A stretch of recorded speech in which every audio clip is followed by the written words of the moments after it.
ছেলে graduate, good job করে। আমার ছেলে কেন আপনার মেয়েরে ফাঁসাইতে যাবে? যদি কেউ ফাঁসাইই থাকে তাহলে আপনার মেয়ে আমার ছেলের ফাঁসাইছে। সুপাত্র দেখছে, নগদে বর্ষি ফেলছে। আমার বলদটারও বলি, ভালো ছেলেদের সবসময় চোখ কান মুখ খোলা রাখতে হয়। সে এইসব খোলা না রাখা খোলা রাখছে মন, আর পড়ছে আপনার মেয়ের হাতে। যারা দারুণ হয়েছে, বেশ একটু খাই। আপনারা মেহমান, আপনারাই খান। কি যে বলেন বিয়ে সাহেব, বিয়ে কি কখনো মেহমান হয় নাকি? আমরা তো আত্মীয়। বিয়েটা আগে হোক, তারপরে আত্মীয় বিয়ে সবই হবে। ঠিক, বিয়েটা হোক। তা সাকিব, কি করো তুমি? জি আঙ্কেল, আমি একটা প্রাইভেট কোম্পানিতে অ্যাসিস্ট্যান্ট ম্যানেজার হিসেবে আছি। আর কিছুদিনের মধ্যে ফুল ম্যানেজার হয়ে যাবে ইনশাল্লাহ। ট্যালেন্ট ছেলে তো। একটু বেশি ট্যালেন্টেড, এই জন্য আমার সরল মেয়েটাকে ফাঁসাইছে। কি যে বলেন বিয়ে সাহেব, আজকালকার ছেলেমেয়েরা প্রেমটা একটু করেই থাকে, এটা দোষের কিছু না। কি বলেন আপনি দোষের কিছু না? হ্যাঁ, ভদ্রঘরের ছেলেরা কখনো প্রেম টেম করে নাকি? আপনার আত্মসম্মান না থাকতে পারে, আমার আত্মসম্মান আছে। না, তা ঠিক বলেছেন।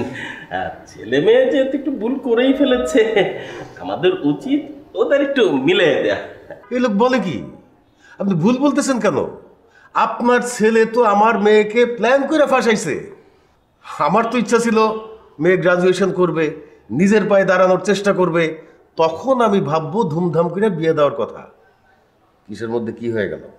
আমার ছেলে আপনার মেয়েরে ফাঁসাইছে কথাটা ঠিক না। আমার ছেলে গ্রাজুয়েট, গুড জব করে। আমার ছেলে কেন আপনার মেয়েরে ফাঁসাইতে যাবে? যদি কেউ ফাঁসাইই থাকে তাহলে আপনার মেয়ে আমার ছেলের ফাঁসাইছে। সুপাত্র দেখছে, নগদে বর্ষি ফেলছে। আমার বলদটারও বলি, ভালো ছেলেদের সবসময় চোখ কান মুখ খোলা রাখতে হয়। সে এইসব খোলা না রাখা খোলা রাখছে মন, আর পড়ছে আপনার মেয়ের হাতে। এই, আপনি কি আমার মেয়েকে নিয়ে? না না আঙ্কেল, বাবা তো এমনি রসিকতা করছেন, তাই না? না, আমি আসলে তা বলতে চাই না। আমি বলতে চাইছি ভালো ঘরের ছেলে মেয়েরা তো আসলে প্রেম করার সুযোগ পায় না। এই, আপনার ছেলে যদি এতই ভদ্র হবে তাহলে প্রেম করলো কেন? দেখো বিয়ের কাণ্ড। এই, আপনি আমার বাসায় বসে আমার মেয়ের নিয়ে তাচ্ছিল্য করে কথা বলতেছেন? আপনারা যদি মেহমান না হইতেন, আপনার ঠ্যাং ধরে আমি বারান্দা দিয়ে ফেলাই দিতাম। কি বলেন বিয়ে সাহেব? আপনি জানেন কেন দেখা? এই ছেলে, তোমার বাপকে নিয়ে সর্দার আমার বাড়ির সামনে আসে কথা বলে দিলাম। যাও। এই তুই চুপ বাবা, তুই চুপ।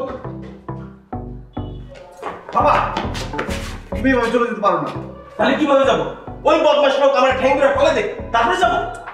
তুমি তোমার মেয়েকে নিয়ে আজে বাজে কথা বলছো। আসো, এখন অনেক সরি বলবা, তারপর বাকি সরি বলবো?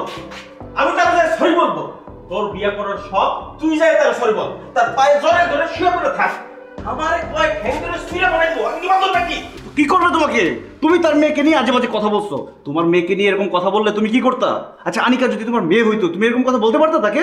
বাপ রে, বিয়ার আগেই দালালি শুরু করে দিছ। ওই বদলোকটা যে আমার এত কথা কইলো তার কিছু না। সে কি তোরে তার ছেলের মতো ভাবছে? তার কথা বাদ দাও, তোমার রাত্রি কি বুঝাই নিয়ে আসলাম আমি। আসো। আরে আমি তো ঠিকই বলছি, আমার মেয়ে হইলে সে কখনোই কোনো ছেলেরে এইভাবে ভাসাইতে পারতো না।